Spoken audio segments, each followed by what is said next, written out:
Hello, Internet! Welcome to episode 197 of the Assorted Calibers podcast, the Second Amendment podcast. There's a little bit for everyone. I'm Weer'd, and with me, as always, is my very lovely hostess, Aaron Blatt. How are you doing, Aaron? That's how you're doing. Yeah. I mean, it's not bad. I had a nice weekend, and, well, honestly, there's really no point in me wishing people a happy Easter after the fact. I'm not sure exactly if Passover will be over by the time this airs. Okay, for those of you who care, this past weekend, Easter, Passover, and Ramadan all happened at the same time, which happens something like once every 33 years, which I thought was pretty cool. That is cool. So I had an entirely adequate Easter. It's just that I'm looking at the main topics and I am not enthused. I realize that because I'm part of this podcast, I need to engage, but I don't wanna. And so it's not that I'm feeling bad. It's just, How are you doing, Weer'd? I'm doing well. We had we went up to Maine for Easter, and we just did a quick day trip up. And though we returned considerably lighter, minus my daughter, who is on school vacation this week, and my parents are like, "We'll take her," and we're like, "Cool." We'll decide if we take her back. So yeah, I am looking forward to a slight vacation, and had the wonderful joy of my wife and I we were both tired today. I don't know. I felt like I slept all right, but I just woke up with that tired headache that you just get and you can't shake. And so after lunch, I laid down and took a nap. And just as I was waking up, she came in and climbed into bed. I said, "What are you up to?" She says, "I'm taking a nap too." And I said, "All right, well, I'll leave you alone." And then I came back upstairs just to make sure that she wasn't still sleeping, because there is nothing worse than waking up from a nap when it's time to go to bed. Oh, no. And she was awake, and I said, "Okay, just checking to make sure you're awake. I was going to cook dinner." And she says, "I'm not really hungry." And I'm like, "So I'll go downstairs and have leftovers?" She says, "Yeah." She says, thank you so much for changing your plans." And I'm like, "You just told me I didn't have to cook dinner." Hells yeah. So yeah, didn't have to cook dinner. Don't have to take a kid to school tomorrow. Oh, good times. But yeah, so that is my leisurely vacation. I still need to clean the toilets. They're disgusting. Oh, dear listeners, I am so sorry. I have no control over what comes out of his mouth. I barely do. Sometimes he thinks we care about what he talks about, and we don't. I can only apologize. Aaron, do you know what the listeners care about? They care about your reaction to the things that I talk about. I still like Heinrich from Geeks, Gadgets, and Guns posted the manic guy with the yarn board behind him of the Weer'd talking about anything, and then Aaron patiently waiting so she could say, "Okay." Oh, that's only been posted to the Discord. We're going to have to post that to the Facebook group so that other people can enjoy it. We absolutely should.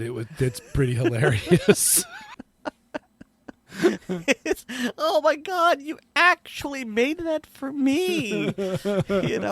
Artisanal, handcrafted meme. Oh, yeah, what's hilarious is you're like, well, his first version didn't say Aaron on it, and she's like, "That's about me, isn't it?" And he's like, "Absolutely about you."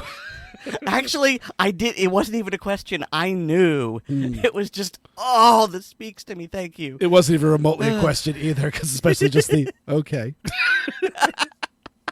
I'm not going to feed into this madness any further. Anything more than okay would be simply encouraging him. He might do more. But so yeah, we've got some news stories. They're not the most uplifting at all. There's a little spin. But I just felt that we kind of needed to talk about them. But we have a rather oversized interview on this podcast, so it's going to be a little bit of a different format than usual, just because we normally do short form, and this is going to be a little bit of a long form interview. But I think it's also very important. So yeah, we're going to recording this the Monday after Easter. So after. I think was it after we finished recording last week was the New York subway shooting? I actually don't remember. That week was so crazy for me that I kind of avoided a lot of things and just did some self-care. And yeah, I knew that there was a New York shooting and I didn't get into it. It was just, okay, being a firearms rights activist, maybe this is tangentially my circus and my monkeys, but it was just I can't bring myself to look into it, especially since the 24-hour rule was still in effect, and then other things happened and I got caught up, and it was just I know very, very little about it, which is really not a good look for a co-host for a podcast. So heck, at least I know something about this as opposed to the other two. It's like, oh, I just found out today. Yeah, this went down on the Tuesday after we finished recording, so it had not yet happened. But yeah, also at the same time, yeah, if it's fairly, I will sometimes even avoid a subject if we're inside the 24-hour rule, because yeah, there's so much nonsense. So I must say, recently haven't gotten quite as much nonsense as we have in the past. I don't have the really, really outrageous stories where it's just one of those like, yeah, that doesn't make any sense whatsoever. But for this case specifically, this guy, not going to name his name, though I will say that he had an extensive criminal record and also shares the name of a famous outlaw, which I found amusing. He went down into the New York City subways and popped a smoke bomb of some sort, and then must have just started firing indiscriminately into the crowd. And by pure luck, honestly, he killed nobody. He injured quite a few people, and quite a few more people were injured trying to get away from him in that instance. And then several days later, the police caught him and apprehended him. Yeah, okay. The police caught him because he called them, said, I think I'm the person you're looking for. I'll be at such and such McDonald's at such and such a time. He all but turned himself in. And this is the part that doesn't make sense to me. Looking at the timeline here, this was very obviously premeditated because there's a fair amount of forethought and logistics that go into it. But at the other hand, he was incredibly sloppy about the whole thing. Like, he didn't care if he was caught. And then at the end, I think I'm the person you're he doesn't even take credit. I don't know if this is a person with some sort of psychological issues or what, but from what I can tell, and honestly, I don't have a whole lot of information on here, this just doesn't seem to fit the social profile of either a terrorist or a spree shooter. He doesn't really seem angry, and he doesn't, a spree shooter would be, I did it, get my name in the papers. And well, the anger thing I'm not so sure about, because of course this is all after the fact. That there are a number of posts that exist of his social media profiles that have been completely scrubbed and locked down with all sorts of racial and extremist views on them. So the potential that maybe he was a very, very angry person is a possibility, but at the same time, also the nature of what he was doing with the smoke bomb, and it is a very, very strange case. So yeah, but he has been apprehended. It was very, very interesting that the mayor of New York City announced that it was not a terrorist attack, and yet he is in federal custody, not New York, not in the custody of the New York City police.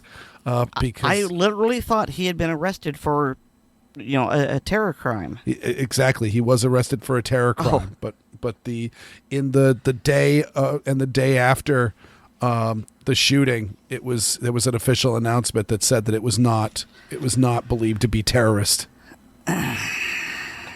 Then it was a spree shooting, and like I said, with a lot of spree shooters, I can understand their reasoning. Someone is bullied at school and wants to shoot people at school. Mm-hmm.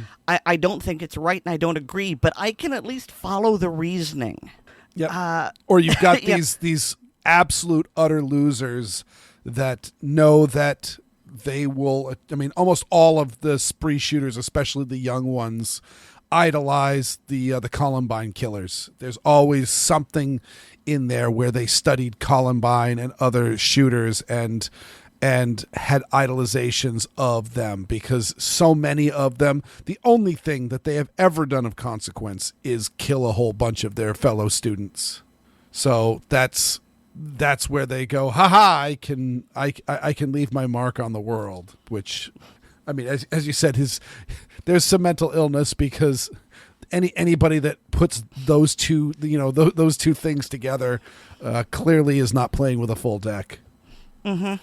But I'm beating this dead horse. Cut that part out. I don't know. I feel like I need to explain my frustration and my confusion, but I end up just repeating myself. Mm-hmm. That it doesn't make sense. If he was this, he would have done it this way, but he didn't. He did it this other way, which would mean he was this, but he's not. And why does he not? And I'm getting worked up, and this guy doesn't deserve that from me. No. So, in with the Gandhi, out with Hitler. Okay, move on. And so that was one of the spree killings that has happened very recently, and then over this weekend there were two. I've heard about a third one. I didn't really catch that one on the news, and these are all being kind of listed as mass shootings, even though they don't fit the FBI's definition. And there is I think that there are two very interesting aspects of the ones that I'm talking about. So this next one that happened was appeared to be like a massive block party being held inside an Airbnb. It says like there was more than 200 people there, and it seems like most of them were underage.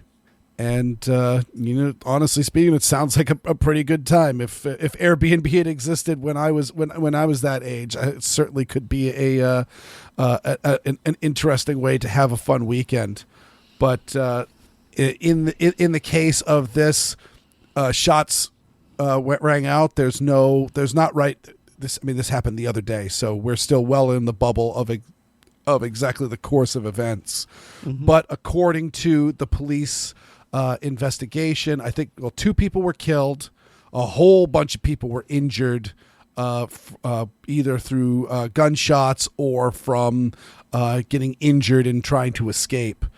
But there's a whole bunch of, it says here in the report that's listed in the show notes, more than 90 rounds were fired, though they said the shot spotter in the area may have triggered more of them, though shot spotter is notoriously unreliable, so I would take that with a grain of salt.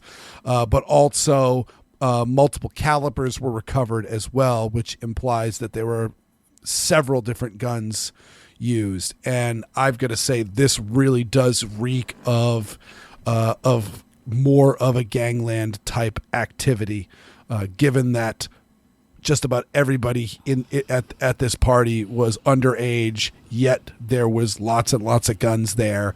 It's not and there's been absolutely no account that it was a single individual. Mm.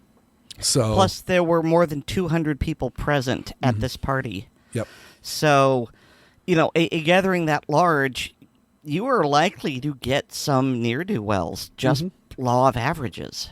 That's true. So it may not have even been, directly gang related. It could have just been, there was a couple of bad apples in there that felt disrespected. But time will tell about this one, and we'll report if there's anything interesting. And if there's nothing interesting on this story, we'll leave it the hell alone.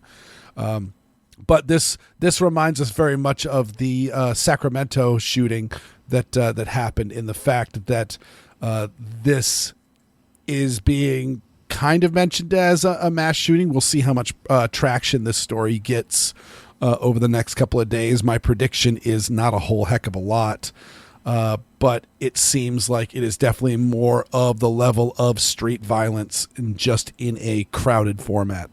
Mm-hmm. And this next one is, I saved this one for last because it is by far the most interesting. And it took place at a mall in South Carolina, and I will name the shooter in this one because his name is Joanne Price. He's 22 years old, and he ended up shooting at, I think he said 2 other people in the mall, and his statement was that he was attacked by these people and fired in self-defense. He has a clean criminal background, but legally purchased the gun that he had, though he did not have a South Carolina concealed carry permit. And he was, according to the police, quite cooperative with them when they arrived on the scene. And because of this, he was given a $25,000 bond, which I believe means that he had to pony up $2,500, because I believe it's 10% is actually all that's required to be paid out in cash. And so he was actually the one that called the police. So he called the police to the scene of the shooting. And so he's and the only thing the police have charged him with is carrying a gun without a permit. And then they've released him. They've given him an ankle monitor, and they've released him on bond. And I would argue that probably the only reason why he got the ankle monitor is because there is the potential that this might not have been a defensive shooting. And in the event that they are reviewing witness reports, security cameras, et cetera, they may find that, he definitely, or even social media stuff, that he may have provoked this attack, that he might face some larger charges that would be much more serious and worthy of them finding out exactly where he is right now. So, I found it to be an interesting. Oh, he is also African American, if that is important to you. It was good to see just a standard thing with when you have some of these shootings is, especially with the police related ones, if you are resisting arrest and causing a whole lot of problems and fighting with the cops and all that, it doesn't go. You're not doing yourself any favors. And in this case, this guy said, I was acting in self-defense. It sounds like, because it was a mall, there was probably security camera footage and lots of eyewitnesses. So that also is probably in his favor, which makes me think that he's not telling tales. Let's not forget the fact that 9 people were injured in this exchange of gunfire. Mm-hmm. Yeah. So this is So it is a big deal. I mean, it's a crowded shopping mall. But I was just pleased to see that they didn't have any trumped up charges to throw at him. They released him on his own recognizance under bond and with just an ankle monitor, and this was a self-defense. And I just wanted to also note that, again, in in a world where Georgia has now become the 25th state to have constitutional carry, the fact that he's being charged with carrying without a permit is, almost getting to be an archaic charge, in the fact that so many states don't bother with it. And actually, in the article that I have listed in the show notes, there is a Democrat representative who's presented a bill that has multiple sponsors to reduce the penalties for carrying a concealed weapon without a permit. And so that's it's saying that it's a minimum fine of $1,000 currently, along with a maximum sentence of a year behind bars, and they would commute that to a $200 fine if it's your first offense, which, honestly speaking, seems quite reasonable, because if that's all they've got you on is that somebody saw your gun printing and the officer said, "Hey, can I check your permit?" and I don't have a permit, well, we'll have you pay a fine and go get a damn permit if you're going to carry the gun. So here's something interesting that you missed. The counsel for the defense is J. Todd Rutherford. Rutherford is also the aforementioned state representative. I did miss that. And he is not only a Democrat, but he's a pro-gun Democrat, and he's one of the sponsors of the bill that could reduce the penalty for carrying a concealed weapon. Mm-hmm. I'm mystified how a state representative, a full-time job, how he manages to also find the time to be a defense lawyer, but apparently he does. That'll be interesting. I'm not sure if this is a conflict of interest. I mean, not with the person he's defending, but considering that he helps pass the law that might affect this guy, I don't know. It's just, wow, that's unusual. I've never seen this before. I wonder how this is going to turn out. Well, I don't know how South Carolina runs it, but I know specifically Texas and New Hampshire, being a state representative or senator is very much a part-time job, because they are only in session for a certain number of days. And it's not really that many days. So it is very, very easy, especially for someone who is self-employed, such as a lawyer, can very, very easily keep their practice going, and just either have some other lawyers in the practice or some friendly lawyers that you can throw business to if in the event that you are going to be busy with legislative action. But it very much can be a part-time job on the state level. Once you get to the federal level, it is 110% a full-time job, with lots of vacations and furloughs. But junkets, gotta love the junkets. It's like a vacation, except that you can say that you're working. We're checking out the subway system of Prague. Well, isn't that a great thing for you to do? All right, we need to sort of wrap this up because we're already running long, I think. Yep. So I teased it at the beginning of the show. Last week, President Biden announced that the ATF had a new decision on what constitutes a frame and receiver.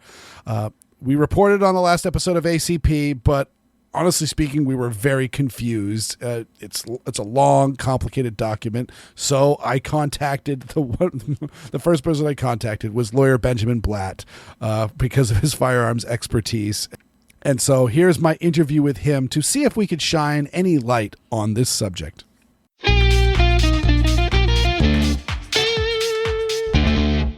I'm very grateful. Let's be honest. I've got a lot of questions here. I'm grateful to welcome back to the Assorted Calibers podcast, firearms lawyer Benjamin Blatt. And you were literally the first person I called when this rule came through. The it's Summary of Final Rule 2021 R05F. Is that the actual name of this?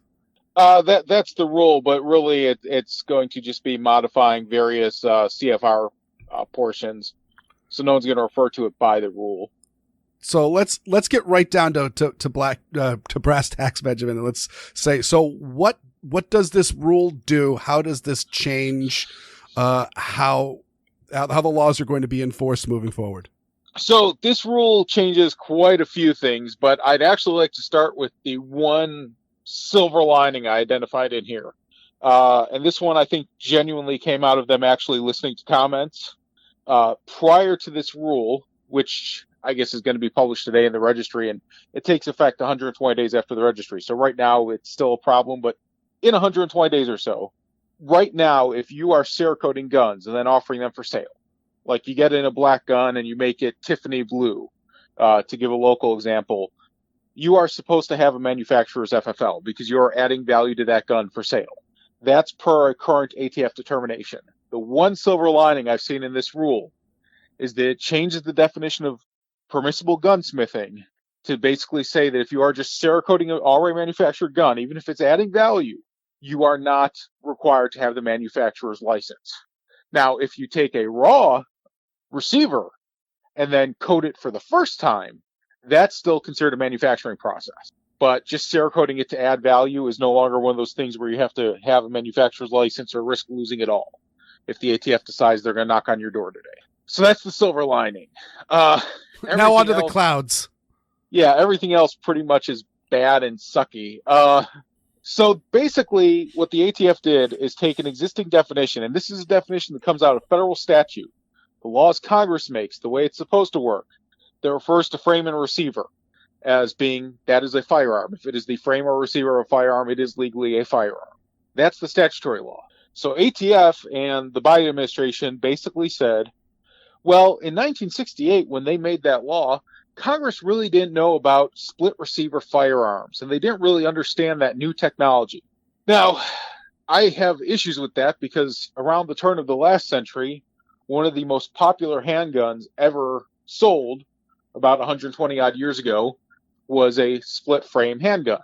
In 1911, the U.S. Army adopted the 1911 pistol, which was a split frame handgun. By 1968, the U.S. Army was using the M16, which is a split receiver design, based off the AR-15, which is a split receiver design, which was based off the AR-10, which is a split receiver design, which failed in its competition against the FNFAL, the right arm of the free world, which is a split receiver design. The concept and the idea that in 1968 Congress didn't know or could not know what a split receiver or split frame firearm was is ludicrous. Mm-hmm. But that is the reasoning for ATF to come in and change some definitions to accommodate the differences between what was known in 1968 and what is known today. So what they did is they took that definition and they said, well, we're going to administratively change it to be separate definitions. A definition of frame for pistols and a definition of receiver for shotguns. And then we're also going to say that if you have a partially completed receiver or frame, or if you have the parts and tools sold with it to complete such a receiver or frame, that is in and of itself a firearm that requires a serial number. Part of this means, and part of this is what's in there, is that new designs, and they emphasize the concept of new designs of firearms that use a split frame or a split receiver will require each part to be individually serialized and marked. I'm not sure how that's going to fall out because obviously we haven't seen any new designs. But it is troubling to me that in their executive summary, they talk about modifying a receiver as such that it is now a new design, because that raises questions about whether or not if you produce a new type of AR-15 receiver, that maybe it has the fire control group slightly laid out different or uses a different type of fire control group. Was it Iron Horse with their thumb-activated trigger? Oh, yeah. Yep. Would that be a new design if it came out next year instead of last year? Or the polymer What Would Stoner Do design, which is based on pre-existing. It's based on the Cav Arms polymer receiver, but the receiver itself is noticeably different. Yes, right. Would that qualify as a new design? These are things the ATF will have to address, keeping in mind that their intent in this rule, according to their own proclamations, is that this was to clarify and avoid questions and vagueness. And everything about it is vague and questionable and leaves a lot of discretion up to the ATF. Well, that's what I was getting on. Because so let's pick a hypothetical we'll call, I'll say Car Arms, because they only make pistols, but Car Arms decides that they're going to make a rifle, and it is going to be a entirely different design that has all the bells and whistles of the AR-15, but updates that they think make it considerably better. And so it is not an AR-15. It is not interchangeable with an AR-15, and it is the Car Arms K-15 rifle. Well, and there would be the key, is that it's not interchangeable with an AR-15, because one of the things this rule does, in the name of clarifying and making things simpler, according to the ATF, is that they have produced copious picture examples and descriptions of all of the grandfathered split designs. Yep. Which this is somehow better than just saying frame or receiver as marked by determination of the ATF. Mm-hmm. If it's a split receiver, pick the upper or the lower, that's your marked one. That was the old way. Now this is an FA and FAL. It is grandfathered in this design. This is the AR-15 family. It is grandfathered in this design. When it gets to handguns, it just lumps a bunch of manufacturers together. But, then there's, I'm going to mispronounce this, but was it the Lago Alien? Yes. That just came out. That pistol would qualify if it came out next year. That one's a radically new design, but it's still a split frame. Yep. Would that be a split frame pistol as contemplated by the rule? Or in the case you gave, this CAR-15, if it's not compatible with an AR-15 upper or lower, I would say that's a new design. Yep. And if it's a new design, then both parts of it need to be serialized. And both parts would need to be sold as separate firearms, essentially. So that was my question on why I went to the trouble of inventing a gun that doesn't exist, because I can't say the Scar 16, which is picture a Scar 16. It's kind of AR-15 like, but it's totally not an AR-15, and it's updated. Although even with the Scar 16, they just came out. What was it, the L version? Yep. Which has substantial differences from prior versions. Mm-hmm. If they have a new generation of Scars that has an issue with compatibility, would that actually be a new design regardless of the name? Yeah. But so the upper and lower on this hypothetical rifle that will be coming out next year, hypothetically, you would need to fill out it would have two separate serial numbers on it, but one for the upper and one for the lower.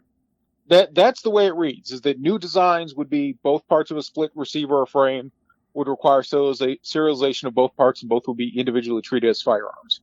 And I guess they'd be sold as kind of like when you're doing NFA stuff. You buy a suppressed SBR, it's a 2-stamper. Yep. It would be sold the same way, although, they just go on the same 4473. Although then it raises the question of, if you buy two of them, and they're handguns, for instance, are you actually buying 4 separate firearms, and then you have to fill out one of the purchase of multiple handgun forms because you've bought 4, when it's really only 2 functional ones. These are issues the ATF isn't quite addressing, but certainly come up from this rule. Mm-hmm. So, they went to the effort of saying, this design is grandfathered, this design is grandfathered, although notably the FN SCAR is not on there. I would argue it falls under their AR grandfathering, but it's not specified. They did go to the trouble of specifying some machine guns that were quick and obvious problems. And the one possible other silver lining is that by grandfathering these things and by saying existing designs are grandfathered, they don't have to deal with the problem that would have come up with the concept of, if you have an NFA registered M16, your lower is still registered in the registry, but if your upper needs a new serial number, you can't register it after 86. Oof. So they avoided that by saying, no, everything's grandfathered. Yeah. That would have been a serious problem. As it stands, even for manufacturers moving forward, if you're designing a new type of submachine gun, for instance, are you double stamping that because both are technically separate firearms? I mean, even if it's dealer only, you're still having to pay the tax when you manufacture it. Mm-hmm. Our manufacturer is going to be paying twice as much tax for new designs. I think one of the huge things that's going to take a hit is innovation. We saw this in the machine gun market in general after 1986. I think we're going to see similar to this in terms of, people don't want to be paying twice as much for firearms manufacturing taxes, paying twice as much for the record keeping. Why would they invest in trying to make a new design? Yeah, and it will just be trying to fit into the narrow definition of what is grandfathered within. And again, we don't know exactly how this is going to be enforced. You were talking about the Scar 16 is not on the list, which actually kind of shocks me because I don't see how it could be grandfathered under an AR-15 as it's Well, and that's the question: is did they mean it to be just that kind of split receiver? Because to be fair, the AR-15 type of split receiver is distinct, for instance, from the FN type of split receiver. Mm-hmm. But I am going to real quickly, since I've got the PDF in front of me, scroll back through the images and make sure that I didn't see. Nope, there's the AUG, there's the AK, there's a Thompson, there's a Sten. And it's important these all be given separate grandfathering because they are, for better or worse, very different types of split receiver. Yeah. So there's AR-15 M16 variant firearms. Ruger Mark IV is its own separate. The Benelli shotgun is its own separate. And then machine guns with receiver plates are their own separate. But by the way, can we note the irony of saying that they need to update the definition because they just weren't aware, and you just mentioned the Thompson and the Sten. Oh, yeah. Not to mention the machine gun example is Browning. Mm-hmm. These are all things that obviously existed before 68. And not in obscurity. No, not at all. Yeah, there's no specific for the FN, but there is this thing, AR-15 M16 variant firearms. But yeah, I mean, obviously the SCAR is not an AR-15 variant. Mm-hmm. It builds a lot on the development of the AR, but it is not a variant. Now, that said, in general, these are picture examples of specific types. And they did say they're grandfathering existing designs, so you could argue it falls in there. But I would say that a new variant of a SCAR would have questions, at least, that would need to be addressed. And one of the fun things that's in here, because of course it is there is a specific example for break action, lever action, or pump action rifles and shotguns as to what part of them is the receiver. And there's one in there for bolt action rifles as to what part of them is technically the receiver. Because even though they're not split designs as we traditionally think of them, they're not true receiver designs as the definition is determined in 1968. So even standard bolt actions and pump actions would have problems falling into that receiver properly because Congress was full of idiots in 1968. I think the only firearm that's on there that legit Congress might not have anticipated is the SIG P320. The concept of the entire fire control group being contained as its own fire control group and dropped into what would otherwise be frames. Mm-hmm. But everything else is just, it's all technology. Even the AK-47, it's all technology that easily predated 1968 by decades. Oh, yeah. So it's a mess in that. So in terms of the effect on the industry, it's going to mean more paperwork, more markups on the manufacturing side, and I think it's going to stymie innovation. The people taking the biggest impact are going to be the 80% manufacturers who are going to have to start serializing or stop selling, because one of the key things that's in there is that you can't just say, well, I'm selling the receiver as one item and parts, kits, and jigs is a separate thing you have to order. The rule specifically states that if you are selling both and a customer can buy both at the same time, you're selling a firearm.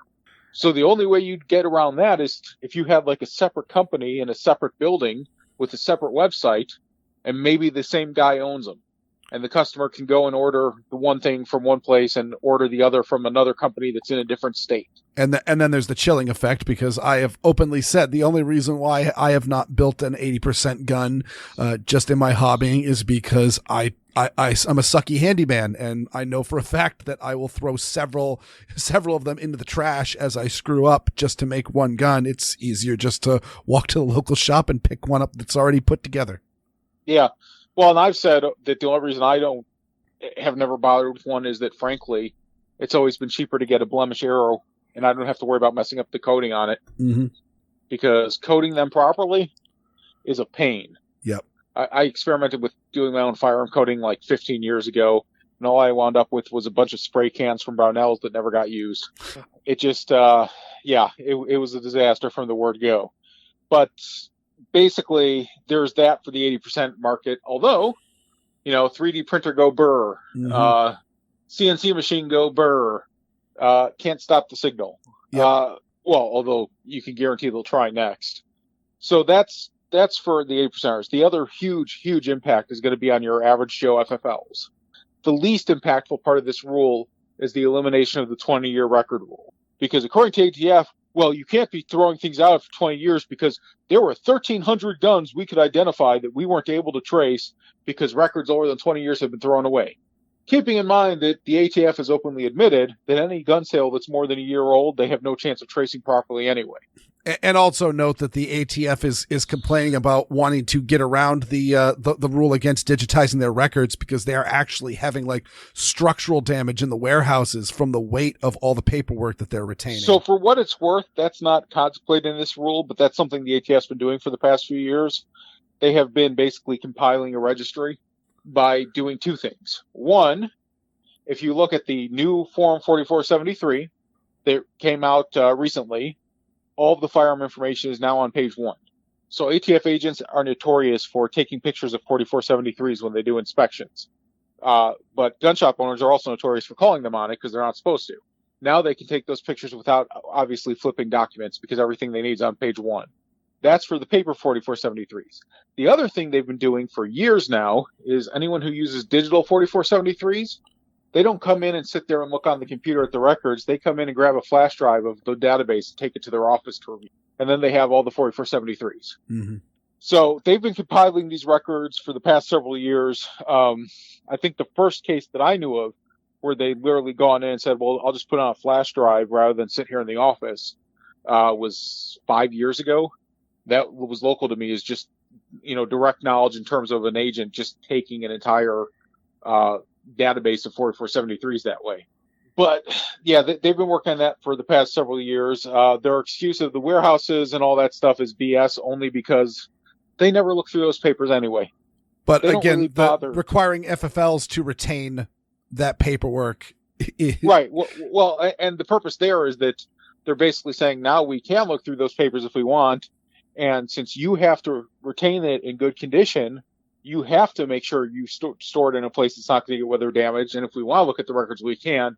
But mostly it's just an added expense to you. Exactly. This is not any gun shop that is going to be open for any length of time. Like if this is going to be passing from generation to generation, the amount of paperwork they're going to have to store if they do any kind of business is a lot. And actually, I have a story on that.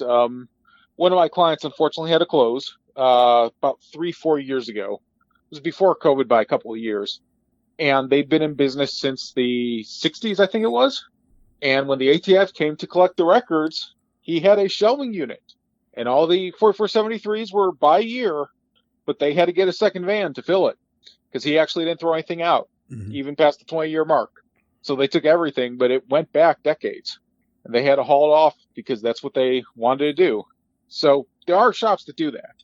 But the point of it is not so much to make these shops spend the money on storing 20 plus years of records. The point is to convince these shops just go electronic. It's easier. That's the end goal there.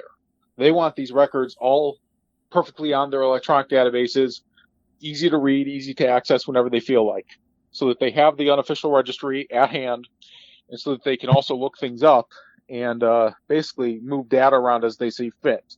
I had yet another client who the ATF tried to jack up on a straw purchase violation because the agent went through the electronic database and then went back through it using different search terms until he found two people at the same address who, weeks and weeks apart, separately tried to purchase the same gun. And he made that a straw purchase claim.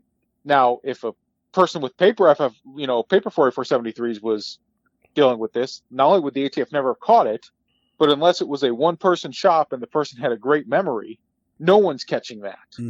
But when you've got an ATF agent and an electronic database that, they're required to use specific types of e-forms for the 4473s, and they're all easily searchable by ATF. So when you've got something like that where he can just look things up by address and see how many people are buying guns at the same address, then you can start putting together straw purchases. You show me the man, I'll show you the crime.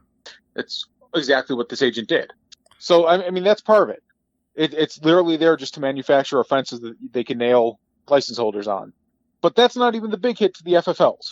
The big hit to the FFLs is the privately manufactured firearms requirement. Now that there is a new category and a new definition for PMFs, privately manufactured firearms, so theoretically these days, an FFL can take in a PMF. It doesn't have a serial number. It doesn't have a serial number, although you're not supposed to sell one without serializing or marking it to some extent. But there's no real uniformity requirement, and it just has to be marked. I still don't advise buying it if you're an FFL, simply because you don't know the quality of the manufacturer, and you don't want the liability issues. but you could legally purchase a PMF from a private individual and offer it for sale at your FFL. This rule is going to require any FFL that possesses PMFs, even if they brought them into their inventory 2 years ago, they've got to be marked. And the rule requires that they be marked with serial numbers unique to that gun and to their inventory in the shop, which that part's just insane. Because right now you could have Colt and you could have Arrow, both manufacturer and AR with the same exact serial number, and ATF wouldn't care because they're different manufacturer markings. They're not considered to have reused the same serial number. Mm-hmm. But this rule would require a single shop to know all of the serial numbers for its entire inventory and make sure that they're not marking this home-built AR with a serial number that happens to be on the Glock that's also in their inventory. That's insanity. That's the first part of the insanity, though, because the second part is that the shop also has to put FFL number on every PMF it marks so that the ATF can better trace the guns. But, first of all, getting to the uniqueness of the serial number. If you are marking guns, and first of all, you could use the same serial number on two different guns if they're two different models, and technically, if you are a manufacturer, there wouldn't be a problem with that because they're not the same serial number. But if you're putting your FFL on there too, it's definitely unique from any serial number on any other gun that you've purchased from a manufacturer. Mm-hmm. So they're basically saying, well, uniqueness doesn't matter, or the lack of uniqueness doesn't matter when it comes to FFLs marking these things. They have to be, separate unique numbers. You got to keep track of everything. You got to report to the ATF. You got to put your FFL number on it for easier tracing. But what it means is a higher burden, and it's insane then for any FFL to buy these things, because why would you want to? Keeping in mind also that technically the PMFs would apply to any 80% kits you have in your inventory for sale, because now they're firearms. They need to be serialized before they can be sold. So if you have your 80% receiver kits in stock, you've got to serialize them, you've got to put your FFL on it, and you've got to make sure those serial numbers are unique from everything else. That burden alone is difficult for any FFL. But what makes it better, in the sense that it's horrible for FFLs, and this is something I proposed as soon as I saw it, let's say you're a criminal manufacturing ghost guns. They're not used that often in crimes, but let's say you're the dude making them for criminals. Now, previously, you didn't put any markings on them because why would you? But now you know that ghost guns have to be marked. So you know, because it's in the rule and because FFL lists are public information that you can get from the ATF website, that FFLs that buy and sell these things have to put their FFL number on it. Now, let's say that you remember a gun shop that didn't sell you a gun 5 years ago because you weren't a qualified person, and you're pissed at that owner. So you take your 20 ghost guns that you're manufacturing, knowing you're going to sell them on the street, and you put his FFL number on them with serial numbers. Now they trace back to this guy. First of all, how does that help tracing? It doesn't help the ATF find who made them, but now they all trace back to a gun shop that he happens to have a grudge against. That gun shop owner gets screwed because, oh, wait, we've got this gun we picked up at a crime scene with your FFL number on it, and it's not in your book. Now you're in violation and we're pulling your license. And how do you prove that negative? Mm-hmm. That requirement alone is almost guaranteed to not only be abused by the people actually selling these things to criminals, but to also put FFLs out of business. Because the ATF will use as a violation knowing that there's no way to prove the negative, even if they know that there's no way this gun actually went through this person's hands and was clearly done just as a deliberate throw-off. They'll still use it as a violation. And if they find 3 or 4 of them marked that way, they'll say, oh, that's multiple violations. You're definitely losing your license for this. And since we're on the subject of home manufacture, one of the first things you said to me when I reached out to you was Home Depot may have to get an FFL. Can you expand on that? Yes, I can. Before I expand on that, I want to note one more thing about your Absolutely. current FFLs that's a problem, but it kind of involves Home Depot. Repair. Let's say you made your own gun, but something broke. So you go and contact your local gunsmith and say, hey, listen, can you fix this? It's a Glock type. It needs something with the springs pin. And the guy says, sure, bring it to the shop. I'll order the parts and I'll fix it. Well, according to the ATF rule, if the guy brings in the gun at 9 a.m., and he leaves with that gun before close of business, you don't have to mark the gun. You don't have to mark it into your inventory. But if he brings the gun in on Tuesday and you don't return until Thursday, you have to mark that gun Tuesday night, Wednesday morning, because it's overnighted in your shop. And you have to put it on your books with that marking serial number and inventory marker. Wow. Yeah. So my advice would be, I mean, there's a thing in the rule about you don't have to mark PMFs that you take into inventory for a period of 7 days, with the exception of the gunsmith one, which has to be done immediate. But my legal advice would just be, if you're an FFL, you need a blanket policy. We do not buy your 80% build. We do not buy your unserialized firearm. Even if you can prove it was manufactured before 1968, we're not taking the risk. And we certainly do not offer gunsmith services for any of these firearms. Because to do that means that FFL needs to keep an engraver on hand. Because the option for engraving is that either you do it yourself or you pay a third party to, but the FFL has to directly supervise, meaning be in person, watching them as they do it, any third party engraving firearms. It's insanity. So anyway, Home Depot. Moving on to insanity. Home Depot, your hardware stores in general, they sell plumbing supplies. The most simple of ghost guns, the classic, before there was 3D printing, before there were 80% lowers, was the good old-fashioned slam bang. You get 2 pieces of pipe, and I'm going to talk about this because I'm not talking about designing a machine gun. There's no law against me talking about this in detail. You get 2 pieces of pipe. One needs to be barrel length, 18.5 inches or longer. The other needs to be receiver length, so your overall length's at least 26 inches. Or you can add a stock, but 2 pieces of pipe, a nail, and an end cap.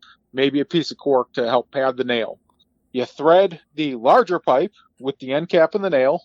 You put a shotgun shell, whatever fits into the diameter of the smaller pipe. And then you slide the smaller pipe into the larger until the shell hits the nail, and boom, you got your slam bang. Easy peasy. And every hardware store in the country that sells plumbing supplies sells the parts you need. And because all you need for a slam bang is 1 threaded pipe to be the receiver, if a hardware store is selling threaded pipe, they are selling receivers as defined by this rule. So legally speaking, they should all be FFLs. They should all require 4473s for buying plumbing supplies, and every one of those pipes should have a serial number on it. But there's no way the ATF could ever enforce the rule to that extent. So instead, they'll just screw over the people they dislike the most, and that'll be the way it is. But your listeners can do something about that, or at least do something to crush the souls of your average ATF agent. Go to your Home Depot, go to your Lowe's, go to your Menards. If it's legal in your state, I'm not saying do something illegal. Buy a couple pieces of pipe, buy a nail, buy a thread cap, take a picture of it, post about your slam bang kit that you bought at your local hardware store, and be sure to tag the hardware store and tag the ATF. Let them know that you bought a slam bang, because what the hell? Slam bang kit. Yeah, slam bang kit purchased at your hardware store. So what? You're telling the ATF you have a gun. Well, you need to buy yourself a slam bang. All the others got lost in a boating accident or got stolen or whatever happened to them.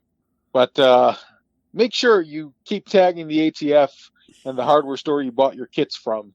Because according to this rule, well, if they're selling a kit that's readily convertible or readily manufacturable into a firearm, and it comes readily manufactured, all you need to do is thread that cap and it's a gun, then they're supposed to have them serialized, and they're supposed to be FFLs, and they're supposed to have you doing a 4473. Because you can't stop the signal. Yes. And because the concept of outlawing homemade firearms or making it more difficult to make homemade firearms is so contrary to the United States Constitution and the Second Amendment, it hurts the brain. So now, well, I think we've covered the finer points of this, or at least the grosser points of this. Yeah. No, it's definitely just the grosser points. The meat of the rule, aside from the summaries and the comments, still runs to 70 odd pages. Yes. So now that we know the more or less the gist of how this is going to affect us and how this is not going to affect us, what do we do moving forward? Especially since I was just talking with some people, some listeners, and I was noting that this kind of reminds me of Biden's Russian ammo ban, where it technically didn't ban any ammo. It just said it wasn't going to renew any import licenses, and a lot of these licenses was good for 3 or 4 more years. So it didn't actually stop anything now, but it certainly had the potential in the future to cause this problems. will be more immediate than that. Okay. This is it's not banning anything. It is requiring further administrative documentation for a lot of it. It is requiring serialization, which means, for instance, if the 80% lower manufacturers want to stay in business, they're going to have to get FFLs. They're going to have to be serializing everything. It means that anyone who's got them in inventory is going to have to get themselves an engraver and start serializing and recording and notifying the ATF. It means anyone who wants to sell their home builts that they need to sell for whatever reason, to an FFL is going to have to mark them up or have them marked, and they can't just say, well, I marked this at home. That's one of the fun things about this. You're not going to be able to sell a home-built firearm to an FFL and say, well, it's okay, I marked it at home, this is the serial number. The FFL is going to have to put its FFL number on there. And the only alternative is to say, well, I can't, I'm not going to put my FFL number on there, but you can take this to this other gun shop and have them put their FFL number on there. Like, okay, what happened there? There's no benefit or no difference one way or the other. But it means, like, if you put your Freedom 76 serial number on an AR and say, okay, I don't want this, I'm going to sell it. Here, buy my AR. It's pretty good. I'm a good home builder. They're going to have to say, cool, well, we're going to have to mark an FFL, our FFL number on it. And unfortunately, we've had a Freedom 76 come out before in our books. So we're going to have to make up our own serial number and record that as the actual serial. So, but what can we do? This is obviously awful. What can we do to fight? You've given the idea of tagging the ATF with Home Depot. In terms of parts actual legal effective fights, FPC's talking a lawsuit. They're pretty solid in following through with what they say. GAO is talking a lawsuit. They're pretty solid in following through once FPC's followed through. NAGR, I believe, has also talked about this. They've been doing some good independent stuff, but I think FPC is probably once again going to be the lead organization. And then down the road, if there's a win, just expect NRA to take credit. Well, I think that covers a lot of the bases, and it certainly has cleared up a lot of gray areas that I had in trying to read through these 300 some pages. Right. Well, and to keep in mind and clarify, there's always going to be even more gray areas because 90% of this is still up to the discretion of the ATF director. So it's up to the ATF to decide what is and isn't a new design. It's up to the ATF to decide if what you thought was an existing design is in fact a new design because it's slightly modified. It's up to the ATF director, of course, to decide how to enforce these rules and also to define all the vague things they've added into it. And of course, as we know from things like pistol braces and things like that, just because they said it was okay yesterday doesn't mean it's okay today.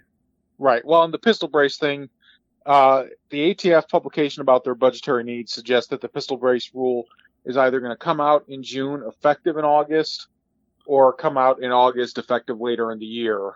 But that's next down the pipe in a couple of months. Mm-hmm. There's no real surprises in the timing of this rule.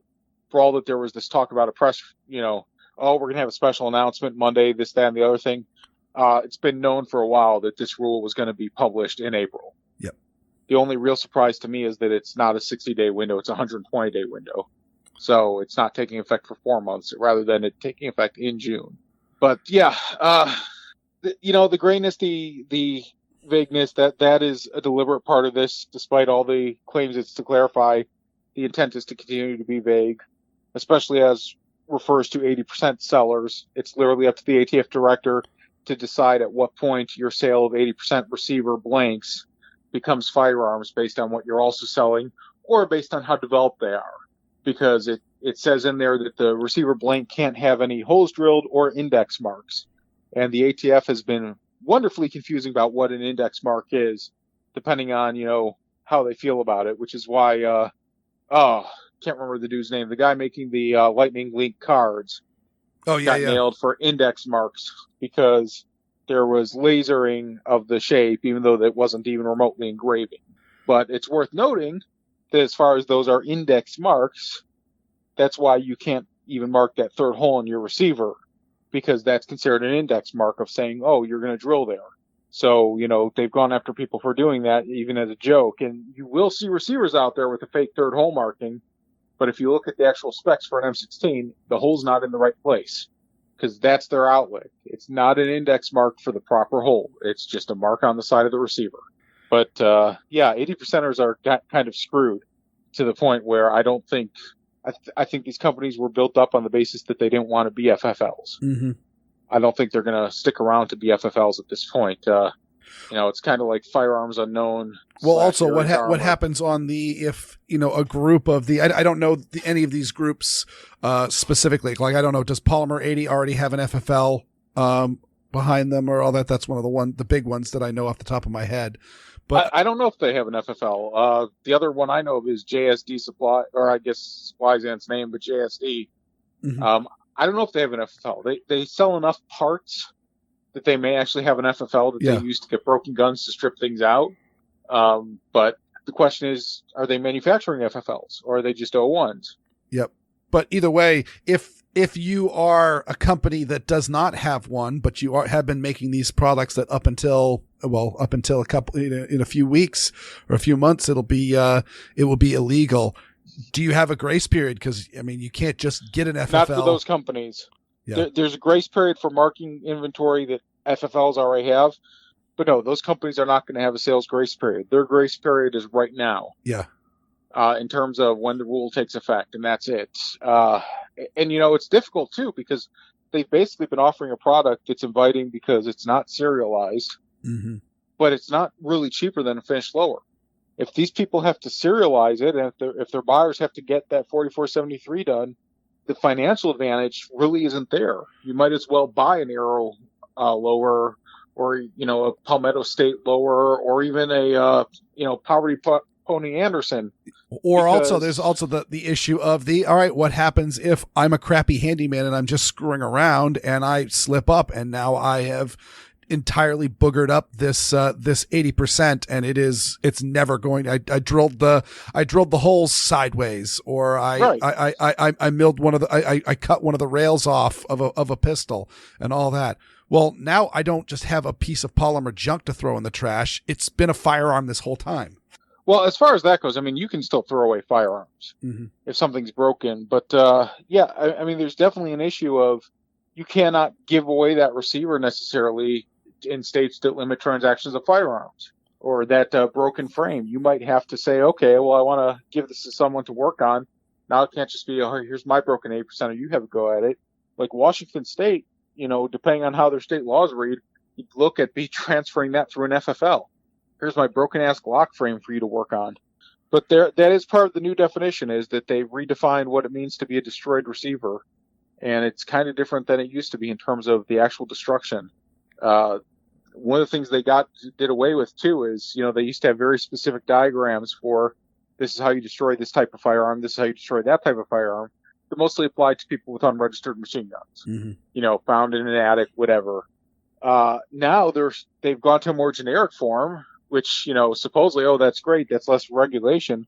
But really, it's a way of making people destroy receivers to the point that they can't be rebuilt as semi-autos easily, because you don't know where the cuts are supposed to be. Does the ATF consider those old cuts still useful? Well, the ATF is saying it supersedes their old guidance, so technically they haven't offered new guidance on the way to interpret this rule.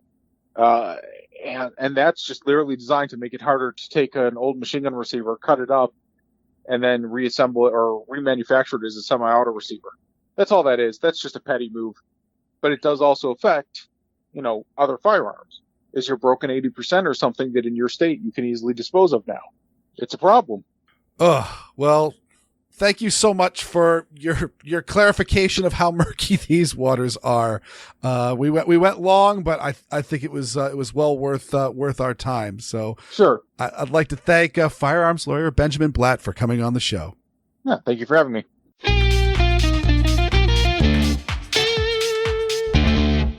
Yeah, so last week when we talked about this, you and I were just aghast at how complicated and dumb it sounded. And so now that an actual lawyer has analyzed it, it's even worse. Oh, God. It sounded complicated and dumb because it's complicated and dumb. It's needlessly complicated and avoidably dumb. Oh, my God. And all in the name of clarification. And clarification for crap that we already knew.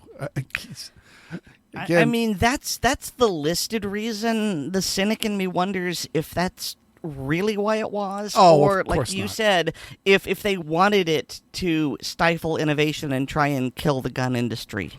I mean, this is the same angle as Maura Healey's little assault weapon ban edict. Maura Healey is the Attorney General of Massachusetts. She wants to be the governor, but currently she is our Attorney General, and the Attorney General has absolutely no power to create law. The only thing she can do is interpret law and give guidance to the enforcement of the law. And she has suddenly declared that, oh, I have discovered some text within what is the federal assault weapons ban, and have discovered that, oh, we've been enforcing it wrong this whole time. And instead, pretty much, if you use a AR-15 magazine release or an AR-15 pistol grip or an AR-15 bolt carrier, it's an AR-15 and it's a copycat, and therefore it is an assault weapon and therefore is illegal in the state of Massachusetts. And this makes absolutely no sense. And there's further, I always go back when talking about that, is she cites that 22 rimfire guns are exempted.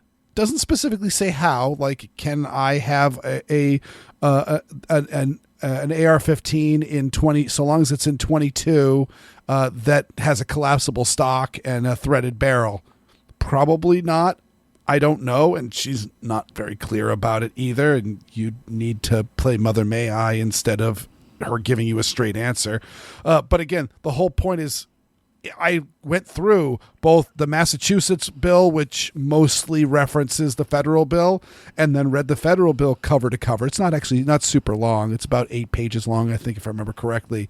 And there is only one reference in the entire bill about caliber. And that statement was, caliber is not important. So the whole idea was that you couldn't rechamber an AR-15 in 224 Wild and have that and say, because it's in 224 Wild, it's not an AR-15 because AR-15s are in 223 or 5.56.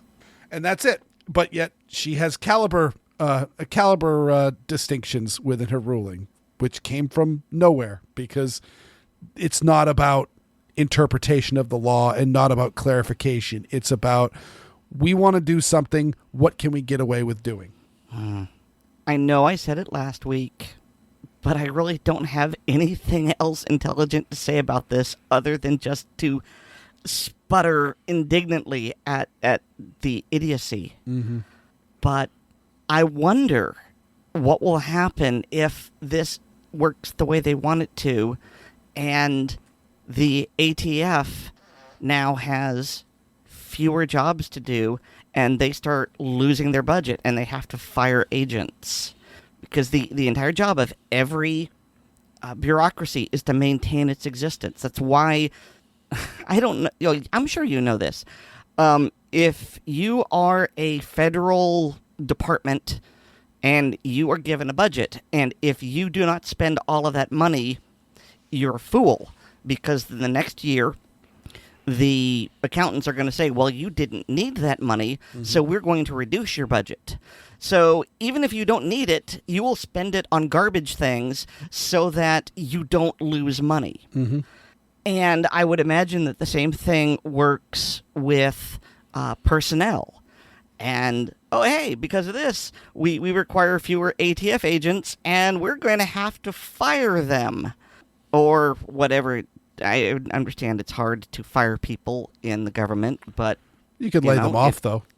Well, it's like, well, we don't have any work and we don't have any money. Oops, too bad. Yeah, you could cut the budget, and you have to eliminate positions. Again, I think I said this last week, was when I worked for the federal government, I watched federal scientists cook the numbers so that they could make it sound like things were worse than they were, because if a report came out of the National Fisheries Service that said that, oh, the fisheries regulations seem to be working because we're catching fish and the fishermen are making money and the fish are able to, rejuvenate their populations, and so therefore the fish stocks aren't in decline.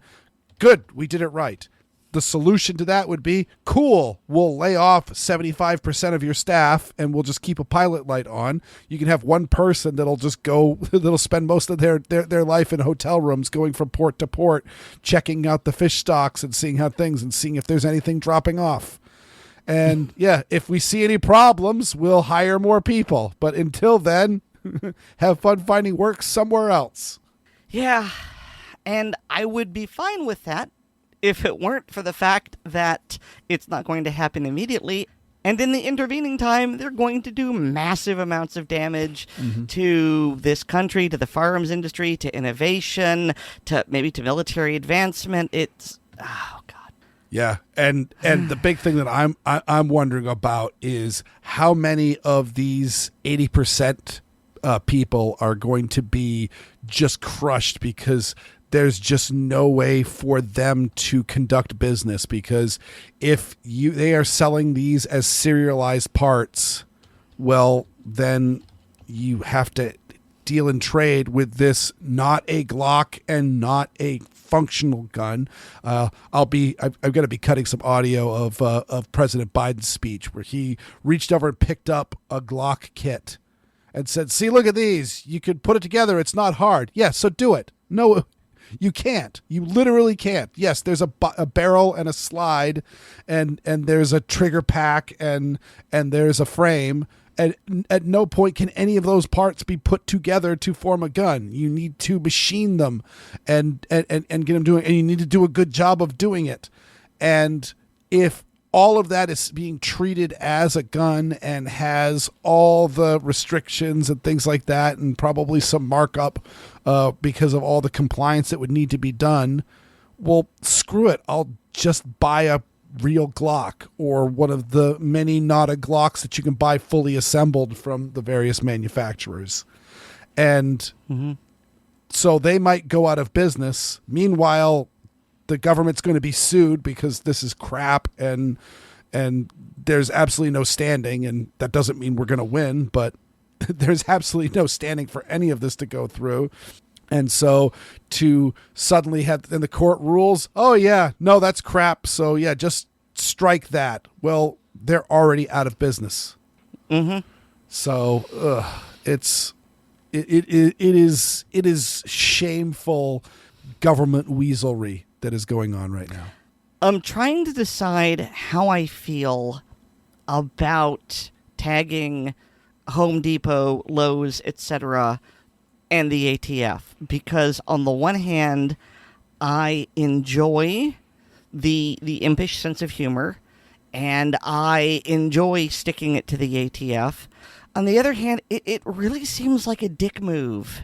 And maybe it should be, maybe it is justified, but it does seem like it's being unnecessarily harsh to the Home Depot and the Lowe's and etc. Well, so I don't know how I feel about it. How I feel about it is I would not do it at my local hardware store or plumbing supply store that's in town, where it's just we've got a plumbing supply store in town. It's in like an industrial park, and you could just walk in, and it's just a bare warehouse with a cash register on one side of it, and you just go through and you can pick out whatever the heck you want, and they're just in cardboard boxes.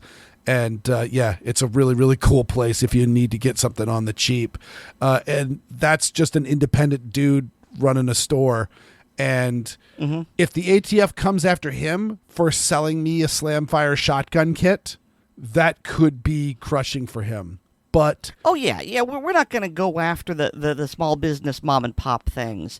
It would be the big businesses. Yeah, but the good news is places like Home Depot, and I don't know too much about the corporate holdings. I'm pretty sure Home Depot's part of a much larger conglomerate, and I'm sure Lowe's is the same way, and Walmart and the various other places where you can get plumbing supplies and all. Okay, that. now Walmart. Okay. I don't hate Walmart, like it's fashionable for a lot of people to do, but they've got an entire team of attack lawyers. I would be worried that they would go after me, but if there's anyone who can really hurt the government, a lawsuit funded by Walmart might do it. That's exactly where I'm sitting, is that yes, they could try to go after you, but I think whistleblower laws would actually probably protect you, and the lawyers would probably know well enough to go, no, they're reporting what they think is a crime, and what they're doing isn't illegal or defamatory. And so the key is instead going, why is the ATF now declaring that my rack of raw plumbing materials for people doing home improvements and for contractors and plumbers putting toilets into houses and installing sinks is now being considered firearms parts. Like it's not it's in no way, shape, or form a gun. And you go, have you seen a Sten gun? And so I could see that as one of those games that would quickly be settled out of court, if you will, because, I mean, honestly speaking, I could see it also as being just selective enforcement of the ATF would blow us off, because just like all those people after was it after the Sandy Hook shooting? I'm trying to remember which mass shooting it was, where all those people were cutting their AR-15s up to destroy them and show solidarity for the mass shooting and demand for an assault weapons ban. And no, I believe that was after Parkland. Yeah, and there were several people that were cutting their guns up in very much in ways that was not legal destruction of the firearm, and therefore they were creating short-barreled rifles. And those people, not a one of them was prosecuted. And so, yeah, again, selective enforcement is the flavor of the month for ATF. Just like that one guy, however many, I think it was like at least a decade ago, they were talking about Washington, D.C.'s magazine ban. And he had in his hand what we would consider a standard capacity AR-15 magazine. David Gregory. I believe that's his name. Mm-hmm. And it was like, look, we know where the studio's at. He shouldn't have it. He's committing a crime. And people actually reported him both to the police and I believe to the ATF or FBI or something like that. And of course, nothing happened. Mm-hmm. God. Yep. I'm tired of being grumpy, Weer'd. Oh, the stupidity doesn't stop. No, well, gun control is stupidity, unfortunately, which is insulting because all we're trying to do is have people have the freedom to own the guns they want and to protect their lives and all that, and gun control is always preached under safety, and it doesn't cause greater safety. I mean, we just talked about the New York subway shooting, all of the rules in New York City, and yet this dude still came onto the subway and shot a whole bunch of people. And the Pittsburgh shooting, these people were all underage, and probably some of them had probably the shooters had criminal backgrounds. I'm willing to bet. We shall see. We'll let you know next week probably when they catch them. It's just, gun control doesn't work, and we have the receipts. We have detail that shows that it doesn't work, and so they have to play these stupid games to try to make it look like gun control is good and to push gun control through. I mean, the good news is that they are playing stupid games, and we're not like back in the 90s when they actually would run an actual bill through. Or go back to the 30s when we want to ban alcohol. Well, let's have a constitutional amendment, and they friggin' did it. I mean, that just seems so alien these days that that they would go through and put a constitutional amendment for banning alcohol, which isn't even in the Constitution. Yet we can say you can't build your own gun at home if it's from a kit, because we've just decided that it's not even a law. I think it's time to thank our listeners. Thanks to each and every one of our listeners, and a very special thanks to all our supporters on Patreon. To become a Patreon patron, go to patreon.com/Assorted Calibers podcast to sign up. Patrons get an early release of the podcast, plus they get bonus content like the hilarious blooper reels. They're much lighter than this show, the ACP film tracks, and the ACP Mag Dump. Also, please remember to rate us on Apple Podcasts, subscribe to us on our platform of your choice, and share the show with your friends, both online and off. And you get more from me on my blog, that's weirdworld.com, and you can hear me weekly on Handgun Radio on the Firearms Radio Network. Yeah, and you can find me in all the usual places, my nerd blog Lurking Rhythmically, and my prepping blog Blue Collar Prepping, and pinpistols.org, and blazingsword.org. And does anyone really listen this far? I get the feeling you hit stop or skip or whatever basically the moment he says thanks to each and every one of our listeners. Yeah, but we work it up different every time, and then after I thank Nate Spencer for our music, you come up with an outro that's always brilliant. Oh, it's always brilliant. Always brilliant. Just wait. No pressure or anything. You know what? I'm gonna do this just to spite you. This outro is not going to be brilliant at all. He's from Maine, and I like tacos, and that's why our podcast is Assorted. Good morning, everyone. Happy birthday.